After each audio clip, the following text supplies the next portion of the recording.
말씀 구약성경 룻기입니다. 구약성경 룻기 2장 1절부터 13절 말씀을 교독하겠습니다. 제가 가진 성경책으로는 구약성경 403쪽에 있습니다. 룻기 2장 1절부터 13절 말씀을 교독하시도록 하겠습니다. 제가 먼저 1절 읽겠습니다. 나오미의 남편 엘리멜렉의 친족으로 유력한 자가 있으니 그의 이름은 보아스더라.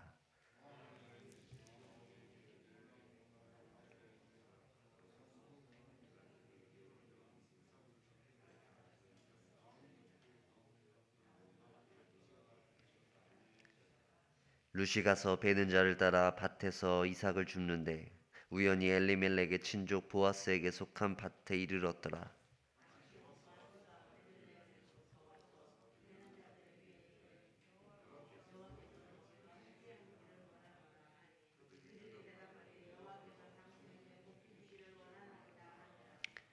보아스가 베는 자들을 거느린 사환에게 이르되 이는 누구의 소녀냐 하니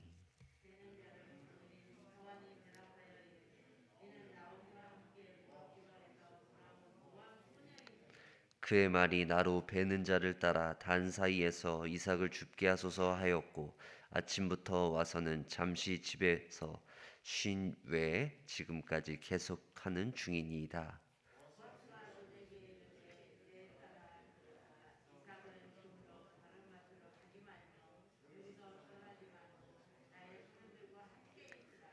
그들이 베는 밭을 보고 그들을 따르라. 내가 그 소년들에게 명령하여 너를 건드리지 말라 하였느니라.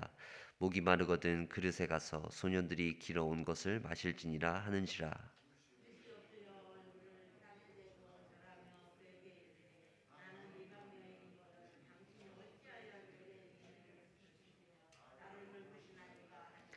보아스가 그에게 대답하여 이르되 내 남편이 죽은 후로 내가 시어머니에게 행한 모든 것과 내 부모와 고국을 떠나 전에 알지 못하던 백성에게로 온 일이 내게 분명히 알려졌느니라.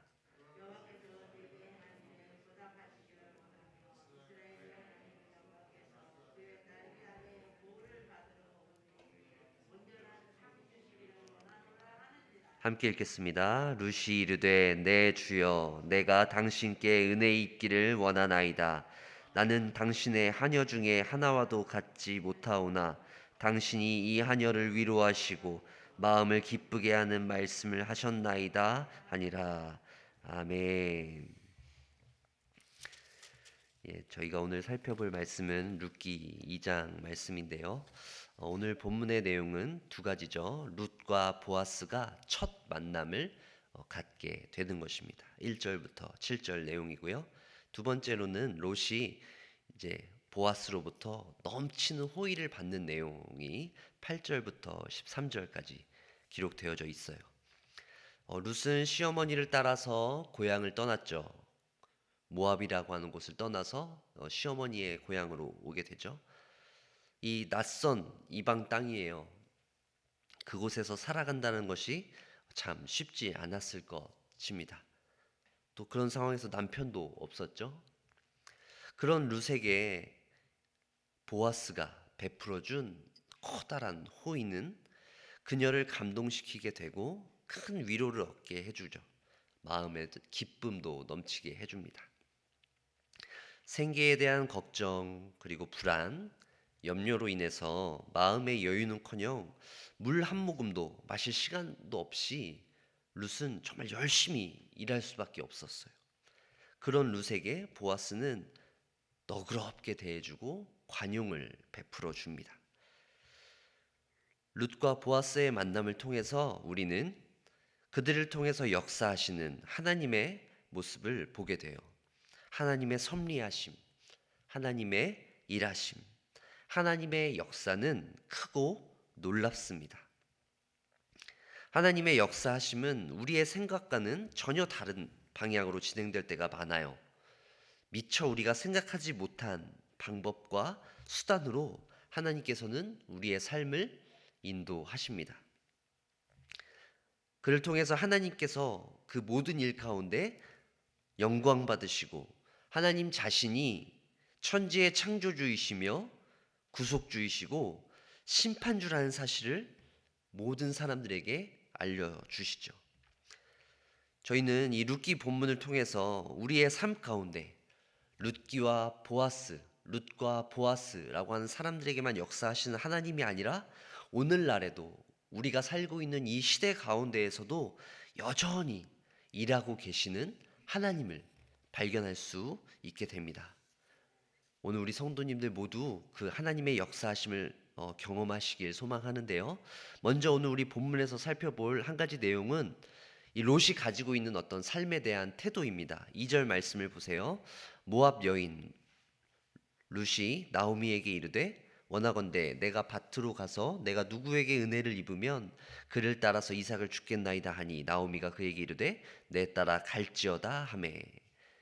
시어머니인 나오미에게 이제 제가 밭으로 가서 누구에게 은혜를 입으면 거기서 이제 이삭을 줍고 오겠습니다라고 이제 말씀을 드리고 허락을 받은 뒤에 이제 나가는 것인데요. 그 내용이죠.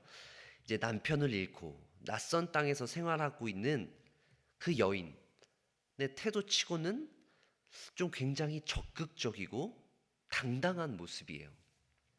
그는 모압 여인이었죠. 이방 여인이었습니다.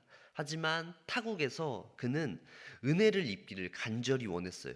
지금 2절 말씀에도 나오죠. 내가 누구에게 은혜를 입으면 이라고 그가 가정하고 있는 것이에요.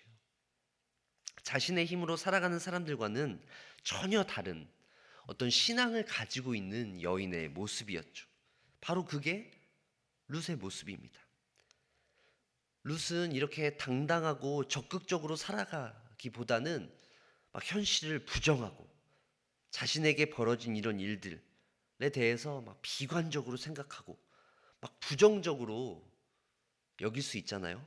그래서 이렇게 적극적으로 살아가기보다는 약간 이렇게 피해 입은 사람처럼, 그래서 적극적으로 살아가기보다는 자신의 삶을 너무나 비관해서 부정적으로 살아가기 마련이죠. 그럴 수 있잖아요, 충분히. 하지만 희망과 기대를 가지고 있고요, 소망이 넘치는 살아가는 그런 룻의 태도를 우리는 본문을 통해서 발견할 수 있어요.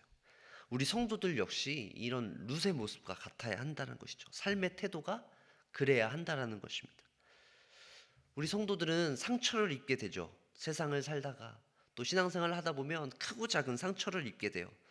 그러면 우린 적극적으로 살아갈 수 없게 되죠. 긍정적으로도 살아갈 수 없어요. 비관적이게 되고요, 부정적으로 말하게 되고 행동하게 됩니다. 아유, 내가 뭘 해봤더니 안 되더라. 아무리 노력해도 이룰 수 없을 것 같아. 이번에는 그냥 좀 적당히 해야겠어 라고 하고 그냥 넘어가기 쉽죠. 우리의 낯빛도 굉장히 어두워요. 그리고 막 몸도 아파지게 되고요, 또 주위에서 볼 때 어디 아프신 거 아니에요? 막 이런 얘기도 듣게 되죠. 우리는 육신만 가지고 살아가는 것이 아니라 우리에게는 영혼도 있어요. 그래서 우리는 신앙생활을 할 때 겉으로 보이는 이 육신의 모습도 굉장히 중요하지만 우리의 안에 있는 이 영혼도 굉장히 잘 가꾸어야 하는 것이죠. 우리의 몸과 마음이 건강하지 않으면 여러 가지 상처들로 인해서 우리는 온전히 신앙생활을 하기가 어려워집니다. 누군가에게는 우리가 참 겉으로 육신적으로 볼 땐 너무 건강해 보여요. 신앙생활 잘하고 있는 것 같이 보여요. 하지만 그 마음은 너무 상처로 인해서 막 부정적인 생각으로 가득 차 있어요. 또 반대로요, 겉으로 볼 때는 막 너무 연약해 보여요. 그리고 또 육신도 많이 부족해서 연약해서 막 좀 상처도 있고 좀 부족해 보여요. 하지만 그의 내면은 당당하고요, 그의 내면은 기쁨으로 가득 차 있어요. 하나님이 주시는 그 믿음을 가지고 이겨낼 수 있다는 것이죠. 중요한 것은 우리가 가지고 있는 이 몸과 마음이, 육신과 영혼이 참 균형을 갖춰서 생활해야 한다는 것이죠. 룻의 모습을 한번 보세요. 남편을 잃었어요. 그의 아픔이 얼마나 크겠어요. 가족을 잃어버리는 아픔보다 큰 아픔이 어디 있겠어요. 하지만 룻은 그런 역경과 고난 속에서도 삶을 비관하지 않았어요. 그냥 부정적으로 그냥 집에서 시어머니와 함께 그냥 어떻게 그냥 벌어먹고 살지라고 하지 않았어요. 적극적이었고요. 당당했어요. 긍정적이었어요. 은혜를 입기 바랐던 것이기 때문이죠. 그는 은혜를 사모했어요. 내가 은혜를 입으면 그 은혜로 내가 살아갈 수 있다라고 고백했던 것이죠. 루시라고 하는 이 여인이 가지고 있던 신앙의 모습이 바로 이것이에요. 그가 부정적이지 않았던 이유는, 긍정적일 수 있었던 이유는 무엇이에요? 그가 은혜를 간절히 사모했기 때문이에요. 하나님께서 주시는 그 은혜가 무엇인지를 알았다는 것이죠. 사실 이 루시 이렇게 은혜를 바랄 수 있었던 것은 그냥 그의 어떤 선천적인 기질 때문이 아니에요. 그는 시어머니로부터 이 은혜를 잘 알고 있었죠. 전에 들었기 때문이죠. 율법을 통해서 이스라엘 백성들이 가졌던 그 신앙을 잘 알고 있었기 때문이에요. 레위기 19장 9절에서 10절 말씀을 보시면, 너희가 너희의 땅에서 곡식을 거둘 때에 너는 밭 모퉁이까지 다 거두지 말고 내 떨어진 이삭도 줍지 말며 내 포도원의 열매를 다 따지 말며 내 포도원에 떨어진 열매도 줍지 말고 가난한 사람과 거류민을 위하여 버려두라. 나는 너희의 하나님 여호와이니라. 레위기에 기록된 이 말씀, 유대인들이 알고 있었던 말씀이죠. 이 말씀을 아마도 나오미로부터 이 룻도 들었을 것이에요. 그래서 비록 그들이 지금 남편을 잃고 지금 이스라엘 가운데 다시 돌아와서 살아가고 있지만, 그들 가운데 있는 그 가난이 있지만 그래도 그 이스라엘 사회 가운데에서 우리가 살아갈 방편이 있을 것이다. 율법이 마련해 놓은 이 사회의 약자들을 위해서 그들을 배려해 놓은 이 율법, 이것을 우리가 붙잡고 이 하나님의 말씀을 붙잡고 살아갈 때 우리가 하나님의 은혜를 입고 살아갈 수 있을 것이다 라고 그들이 생각했을 것이에요. 그래서 그들 그 은혜를 얻기 위해서 적극적으로 나아가는 것이죠. 여러분, 은혜가 입혀지기 위해서는 가만히 앉으면 은혜가 저절로 따라오나요? 그렇지 않아요. 우리가 은혜를 입기 위해서는, 그 은혜를 입기 위해서 정말 하나님 앞에 부지런히 노력해야 되는 것이죠. 하나님의 은혜를 얻기 위해서 정말 하나님 앞에 우리가 절실한 마음을 가지고 하나님을 찾아야 하는 것이에요. 하나님 앞에 나와야 하죠. 기도해야 합니다. 말씀 봐야 하고요. 우리의 이웃들을 돌봐야 해요. 연약한 사람들이 있지 않은지를 찾아봐야 한다는 것이죠. 가만히 앉아서 하나님 우리에게 은혜 주시길 원합니다. 물론 하나님께서 우리가 가만히 있어도 은혜를 주실 수 있습니다, 여러분. 하지만 신앙생활을 하다 보면 그렇게 하기보다 우리가 하나님의 은혜를 적극적으로 찾고 하나님의 말씀을 구할 때 하나님께서 더욱더 큰 은혜를 부어주시는 줄 믿습니다. 우리 사랑하는 정윤의 가족분들도 은혜 있기를 간절히 소망합니다. 가만히 있는 것이 아니라 하나님 좀 내 삶 가운데 찾아오셔서 역사해 주시옵소서. 이런 룻의 태도처럼 하나님을 향한 기대를 가지시고 소망을 가지시고 담대하게 은혜의 보좌로 나아오시는 저와 여러분들 되시길 주의 이름으로 간절히 축원합니다. 자, 한 가지 더, 오늘 우리는 본문을 통해서 이 룻의 삶에 대한 이 적극적인 태도, 은혜를 입길 원하는 그 간절한 태도와 더불어서 한 가지 더, 이 보아스의 모습을 볼 수 있죠. 보아스의 삶의 태도를 볼 수 있어요. 연약한 사람 룻이라고 하는 이 여인을 통한 호의, 넘치는 호의를 볼 수 있죠. 8절과 9절 말씀을 보세요. 보아스가 룻에게 이르되 내 따라 들으라. 이삭을 주우러 다른 밭으로 가지 말며 여기서 떠나지 말고 나의 소녀들과 함께 있으라. 그들이 베는 밭을 보고 그들을 따르라. 내가 그 소녀들에게 명령하여 너를 건드리지 말라 하였느니라. 목이 마르거든 그릇에 가서 소년들이 길어온 것을 마실지니라 하는지라. 자, 여기서 보아스가 베풀어준 호의가 크게 두 가지예요. 한 가지는 이삭을 주우러 다른 곳으로 가지 마라. 내가 내 소유한 이 밭, 내가 소유하고 있는 이 밭에서 마음껏 이삭을 주어라 라고 이야기해주고 있고요. 그리고 또 한 가지 베풀어준 호의는 뭐냐면, 다른 사람들에게 이 룻이 이삭 줍는 것을 방해하지 못하도록 룻을 잘 보호해주고 있죠. 다른 소년들에게 명령해서 룻을 건드리지 못하도록 명령을 해주고요. 또 일하다가 이렇게 지치고 힘들면 이게 목이 마르면 그 마음껏 물을 마실 수 있도록 그렇게 호의를 베풀어 준 것이에요. 그 당시에는 뭐 이렇게 물통을 우리가 들고 다니듯이 이렇게 할 수 없었기 때문에 누군가 떠놓은 그 물을 가서 이렇게 마셔야 하는데 이게 좀 쭈뼛쭈뼛하지 않았겠어요? 여인이 홀로 낯선 이방 땅에서 뭐 일하다가 물도 제대로 마실 수 없겠죠. 하지만 룻이라고 하는 그 여인이 마음껏 물을 먹을 수 있도록 배려해 주는 것이죠. 그의 그 관용, 보아스가 베풀어준 관용과 배려의 모습을 한번 보세요. 엄청난 호의와 배려 아닌가요? 여러분들이 만약 룻이라고 생각해 보세요. 누군가 이 보아스와 같은 사람이 딱 나타나서 여러분들이 막 열심히 사업장에서 일하실 때, 또 삶의 터전에서 일하실 때 여러분들을 향해서 이런 호의를 베푼다고 한번 생각해 보세요. 저 같으면 이 사람 뭐지? 왜 나한테 이런 호의를 베풀지? 라고 할 것 같아요. 그럴 정도로 넘치는 호의였어요. 어느 정도 적당한 호의가 아니라요, 여러분. 넘치는 호의를 보아스가 베풀어 준 것이죠. 룻이 아무리 시어머니 나오미와 함께 먹고 살 일이 막막하다고 하더라도 이렇게 엄청난 호의를 베푸는 사람을 만난다면 사실 약간 두려울 것 같아요. 나에게 좀 다른 어떤 저 사람이 원하는 것이 있는 것 아닌가? 나한테 요만큼 해주고 나한테 이만큼 뺏어가려고 하는 것이 아닐까? 막 이런 생각이 들지 않겠어요? 다른 밭으로 또 가지도 말라고 여기서만 또 일을 하라고 하잖아요. 얼마나 두려울 수 있겠어요. 이렇게 보아스가 베풀어준 호의, 이런 호의에 너무 막 부담을 느끼고 할 수 있지만 일반적인 사람들은 그랬겠지만 이 룻이라고 하는 여인은 보통 여인이 아니었죠. 아까 말씀드렸다시피 적극적인 여인이었어요. 긍정적인 태도를 가지고 정말 시어머니와 함께 정말 이 이스라엘 땅에서 열심히 살아가려고 하는 그 남편의 빈자리를 메꾸기 위해서 정말 최선을 다하는 여인이었기 때문에 물론 약간 부담스러울 수 있었겠지만 부담을 넘어서서 그 보아스라고 하는 사람이 베풀어준 그 호의에 너무나 감사했죠. 은혜를 입었다는 사실을 자신이 깨달았어요. 그래서 룻이 어떻게 고백하고 있나요? 13절 말씀을 우리 함께 다 같이 읽어볼까요? 13절입니다. 룻이 이르되 내 주여 내가 당신께 은혜 있기를 원하나이다.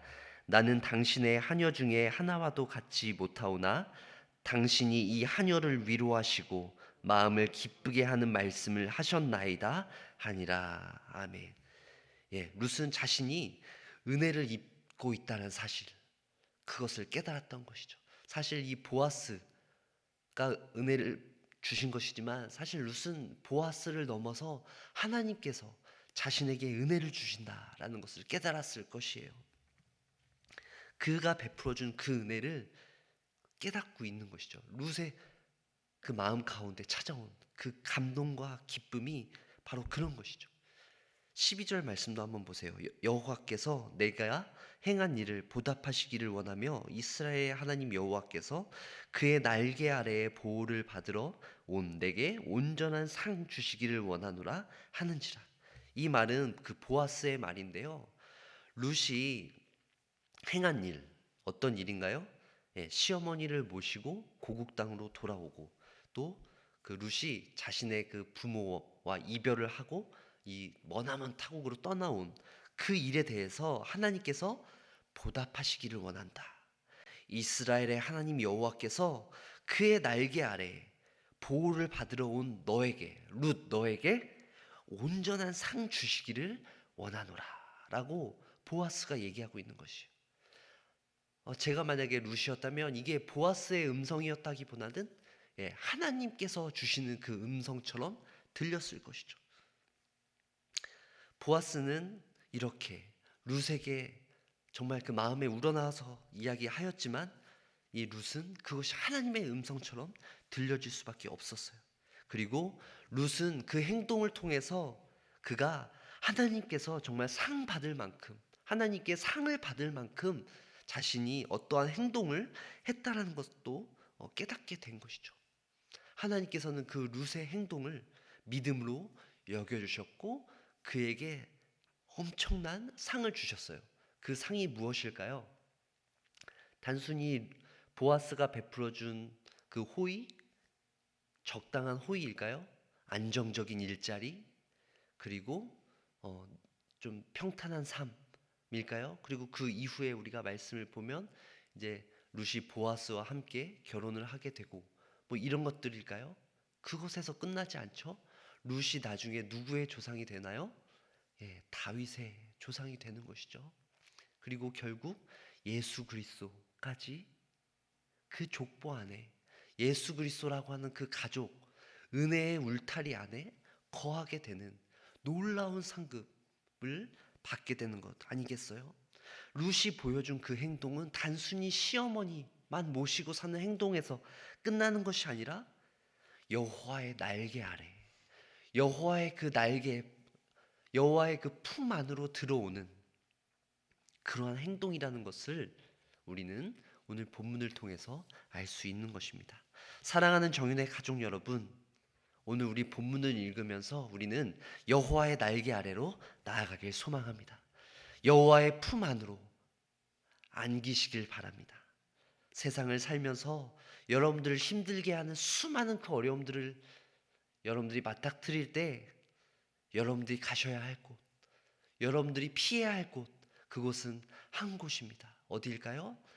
여호와의 날개 큰 아래입니다. 하나님께서 우리를 향해서 이렇게 손을 벌리시고 하나님의 품으로 여러분들이 나오시기를 하나님께서는 기다리고 계십니다. 우리 마지막으로 시편 61편 3절과 4절 말씀을 좀 읽어볼까요? 시편 61편입니다. 구약성경 시편 61편 3절 4절 말씀입니다. 제가 가진 성경책으로는 구약성경 846쪽에 있습니다. 시편 61편 3절과 4절 말씀을 우리 함께 읽도록 하겠습니다. 주는 나의 피난처이시오 원수를 피하는 견고한 망대의 이심이니이다. 내가 영원히 주의 장막에 머물며 내가 주의 날개 아래로 피하리이다. 아멘. 주의 날개 아래로 피한다라는 것, 하나님의 품으로 쫓아 들어간다는 것은 여러분 비겁한 것이 아닙니다. 소심한 것이 아니에요. 오히려 룻과 같이 당당하고 담대한 모습입니다. 하나님의 백성들이 하나님의 날개 아래로 간다는 것은 도망치는 것이 아니에요. 여러분, 세상으로부터 도피하는 것이 아닙니다. 우리는 그리스도의 은혜와 사랑으로 인하여서 더욱더 충만하여져서 성령의 임재가 충만한 상태로 우리는 이 세상 가운데로 다시 나아갈 수 있는 것입니다. 이 주의 몸된 교회에서 우리가 함께 신앙생활하는 것은 세상으로부터의 도피가 아닙니다. 세상을 향해서 더욱더 담대히 나아가기 위한 잠시 쉼을 누리고 안식을 누릴 수 있는, 우리가 영적으로 충만한 충전을 할 수 있는 그런 시간들임을 기억하시면서 우리가 주님 앞에 나와서 예배드리는 그 모든 시간을 통해서 우리가 하나님께 영광 돌리며 우리가 아름다운 교회를 이루어 나아갈 수 있는 5월 한 달간이 되어주시길 주의 이름으로 간절히 축원드립니다. 기도하겠습니다.